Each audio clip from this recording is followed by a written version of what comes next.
Hey, everybody. Happy Tuesday. As you all can see, I am not here by myself. It is not just me talking to you all. This is your host, CWall, and I am so grateful to be joined today with Washington football team reporter from the Washington Post, Nikki Jabvala. Yay! Hi. I see I need to add like noise, like crowd noise. Like when there's a touchdown, like there's yay, yay. You can pump that in, right? At any time. Right. Yeah, I'm gonna have to drop that in at some point in time. But Nikki, thank you so very much. I know you are super busy. This is a crazy time of year. Thank you for taking the time. I truly do appreciate you coming straight from practice on live for the Coaching from the Couch Washington football team training camp edition. That's a long title. That's the title. So I'm going to give everybody a minute to make sure they are checking in. I've already shared with Nikki that the best Washington football team fans watch this show live. So she is excited to meet you all virtually. Make sure you all are sharing this show with your Washington football team loving family and friends, because we are going to hop right to it. Nikki has to run soon, so let's get all the questions in that we can. All righty, so let's get started, Nikki. First things first, I want to ask you, who is really impressing you so far in this training camp? I think, a number of people. The first one that sticks out, obviously, is Patterson, their only undrafted player, tiny little running back out of Maryland, played at Buffalo. I mean, he's impressed. And from everybody I talked to before the start of training camp, this is no surprise. We saw what he did at Buffalo, putting up record numbers in that 8 touchdown game, which was insane. So he's looked really good. He had a really good preseason game against the Patriots, and I firmly believe they're gonna keep 4 backs, barring like some major change over these next 2 weeks. But to me, it looks like he's earned a spot so far. The other player that continues to impress me, and this is not really a surprise pick, it's just more of his growth at the position, is Logan Thomas.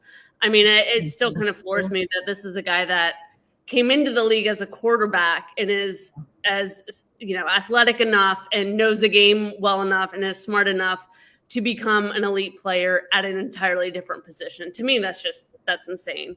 But he looks really, really good. And so long as somebody can get him the ball, I think he will be really productive in this offense. I mean, a lot of people are throwing out there a top 5 tight end. We'll see. But I think he is developing into that, kind of do it all tight end that Washington was looking for when they signed him. Yeah, no, that's awesome. Awesome. I am seeing some comments already coming through where folks are asking about Curtis Samuel. I think he came back to practice, but then is back working on the side field. Any information about how he's doing? Yeah, so they're taking it slow with him. He was dealing with a groin injury, and he didn't practice at all in minicamp, and he was activated last week, I want to say, after being on the COVID list. But the groin injury, they don't want to rush it, and they have the luxury with him because he knows the system, knows a lot of the players too, knows 90% of the staff because they're all from Carolina. So they're more than willing to be patient and wait it out with him. It's definitely not something they want to risk in rushing him back. So, yesterday was a total downpour at practice. They didn't want him out there playing on the wet field. Today was still a little soggy. So we'll see how much he does. He may not play in preseason. And I asked Rana if that was necessary, if he needed to see him play at all. And he said, no. I mean, he knows the system, but he said he expects him to be out there even for a few reps. So we'll see. Yeah, no, that's great information. And yes, I think I saw you all's videos. It was quite the downpour in Ashburn. Oh yeah, it was gross. It was terrible.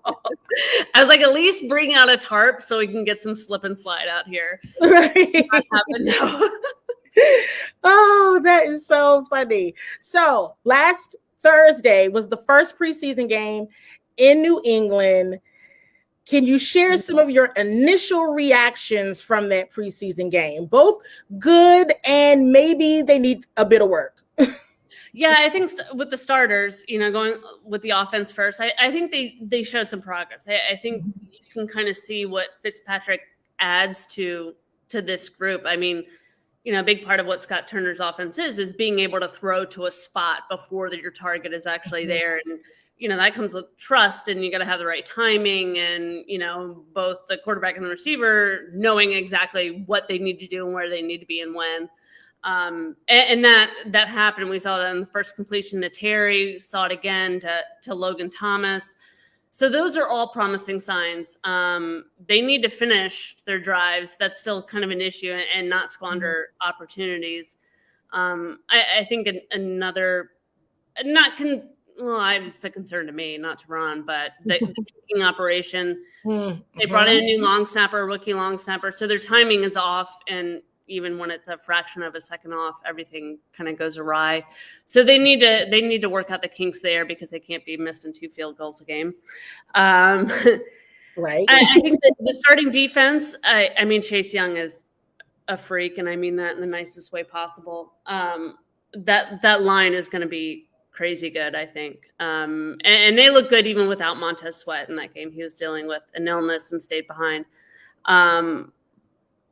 I think they still need to clean up some of the fundamental stuff. There's still issues with tackling. They missed some big ones there, but I think it is coming together. I'm still kind of curious to see in the second game what the secondary looks like. If they're going to continue to experiment with guys in the defensive backfield, move around some of the safeties to see where they best fit. But I think overall they're showing some progress. It is still relatively early, but they did show progress. And the quarterback situation, I'm ambivalent about. I thought Taylor Heineke had a pretty good game. Steven Montez he's young, he's developing. He might end up on the practice squad again, or they might try to claim somebody for a 3rd spot or 4th spot or whatever. But I'm just not convinced that, the backups behind Fitzpatrick can stay healthy, and that they can step in at a moment's notice and win a game. And that's ultimately what you need in a backup. So we'll see. No, that's great information, because I think we heard today in the presser that Kyle Allen will be playing on Friday. So is that more of a lot of folks have been talking about quarterback competition. Is it a competition, or does he just need reps? Do you think that's what's going on? There's no competition. There was never a competition. I mean, for the longest time we heard there was going to be a competition for the starting job, which, come on. I mean, one is Ryan Fitzpatrick is making $10 million at least this year and has 16 years of experience. And the others, do not. So there was never really a competition for the starting job, in my opinion. Ron may tell you differently. If there had been a competition, it would have been for the backup job between Heineke and Kyle Allen. Kyle was recovering from the ankle injury. He got rolled up in the early part of camp and was out for 2 weeks because of that, and is now just getting back. And I think he's still knocking off some of the rust. It hasn't been the greatest couple of days for him out there at practice, but the hope is that, as he gets reps, he gets more comfortable. So I'm curious to see how they kind of split the reps, how much. I don't expect Fitzpatrick and the starters to get more than 2 series like they did in the last game. They may get fewer. And then from there, I would expect Heineke and Kyle Allen to get, the bulk of the reps. Yeah. I want to go back to a point you made a moment ago where you said it concerned you, but it didn't seem as much of a concern to Ron. And that's the kicking game. Because I know even for me, I was like, oh no, they can't do that. Right. So I'm trying to read his poker face. Like, maybe he's really not concerned. Maybe it is just about the amount of practice that unit needs to get in together at practice. So what are you thinking, and how are you feeling about that? I think there's a certain level of concern when anything that should be routine isn't working as it should, and that like free throws, like anything similar, this should not be an issue. Right. But it is a new trio with, you know, the addition of Cameron Cheeseman, the new rookie long snapper. So they do have to, you know, get that timing down. And Dustin Hopkins, I know he was knee-jerk reaction is just to blame the kicker. And Hopkins did have his misses last season. But I think it's more than that. There are so many variables at play in a field goal, between the hand signals to snap the ball, the hand signal to start the kick. It's, you know, they got to figure it out and just hope that they can in these next 2 games. Otherwise it could be problematic. But Ron says he's not bringing in another kicker, even just for competition. You know, again, says he's not concerned, thinks they can work it out, and hopefully he's right. Yeah. Let's hope so. I think everybody is hoping so, because I think that was probably one of the things that was the last thing anybody wanted to see right happening, even though it's preseason, and that's what preseason is for, kind of sort of, right? But it was still kind of like, don't want to see this on a regular season game day. Right, exactly.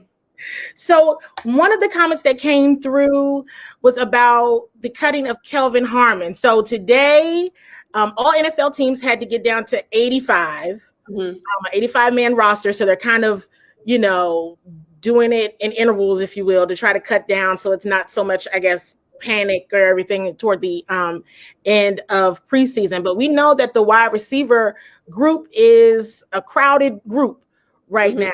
So any insight you can share there on who is emerging and why, you know, Kelvin Harmon was one of the first to say goodbye to the roster? Yeah, so I the question still is, how many are they going to keep? And that's going to depend on, you know, the returner job. That's going to depend on how many backs you keep, how many tight ends, you know, how many linemen, the whole roster, right? It's all a numbers game.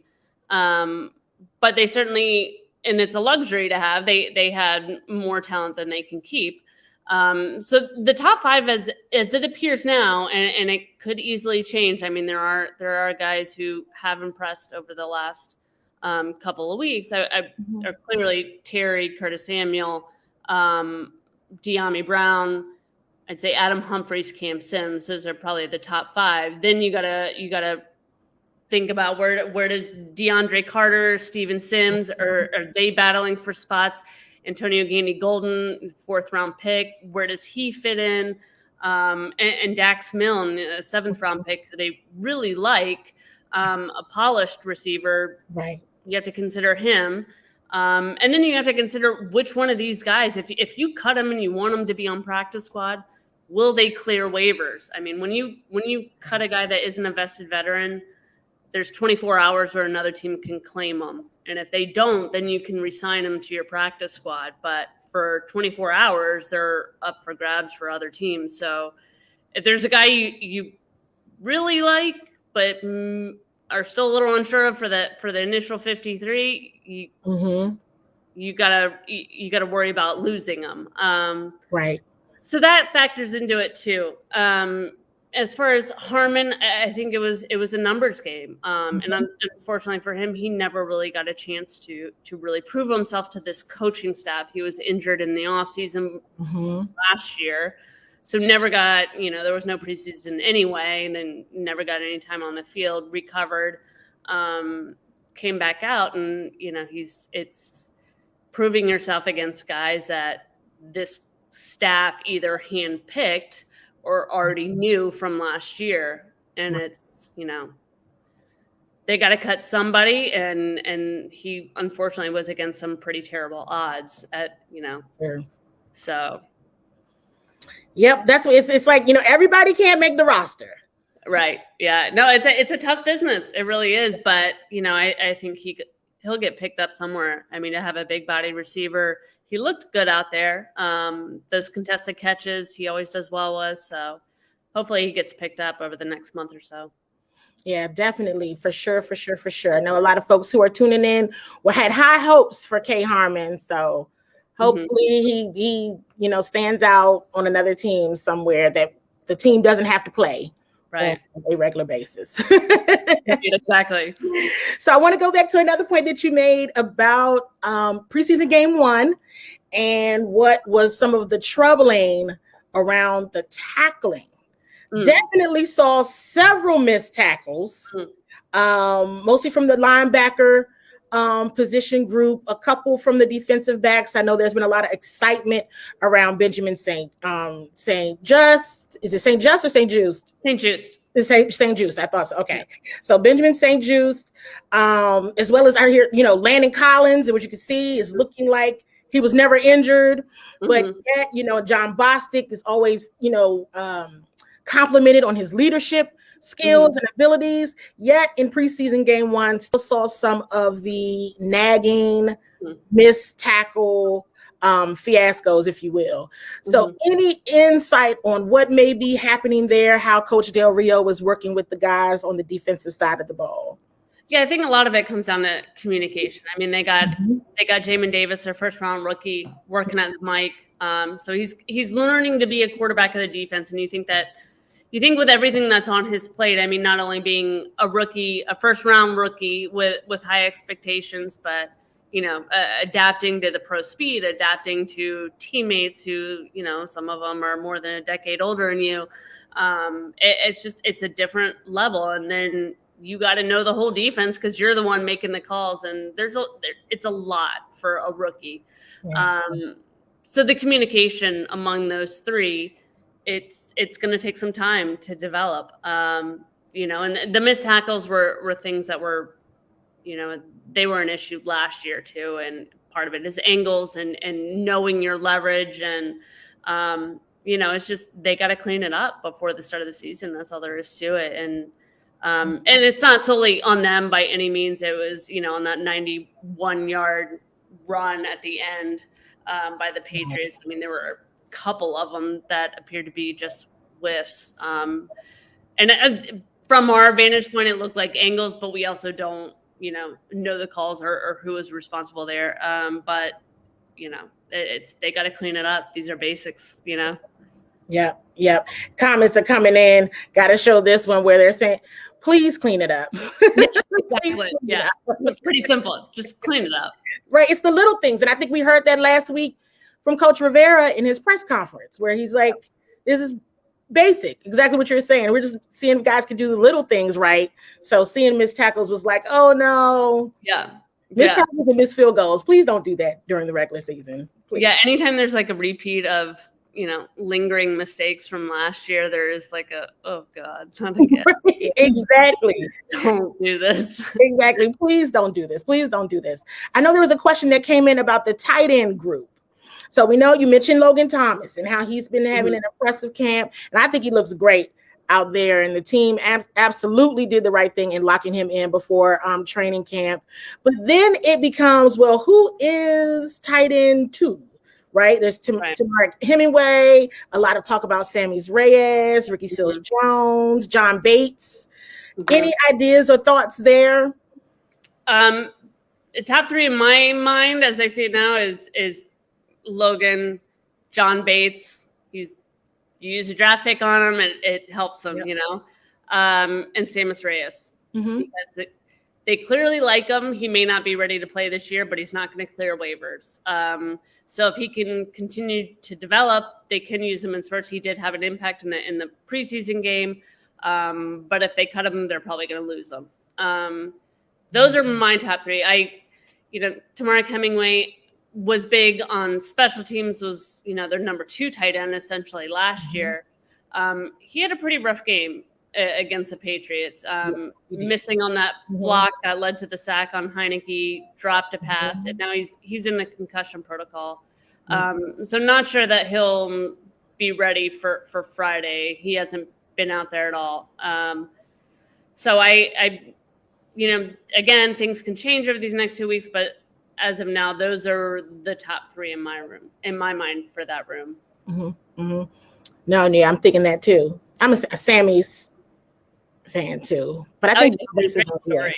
He's great for sure. But so before we close out, because we're right around the 20-minute mark or so, who do you think really needs to have an impressive rest of preseason to lock in, and make a statement for having a roster spot? One name that comes to mind is Antonio Gandy-Golden. Mm-hmm. He was hurt for much of last year, a draft pick. Still don't know what he can be.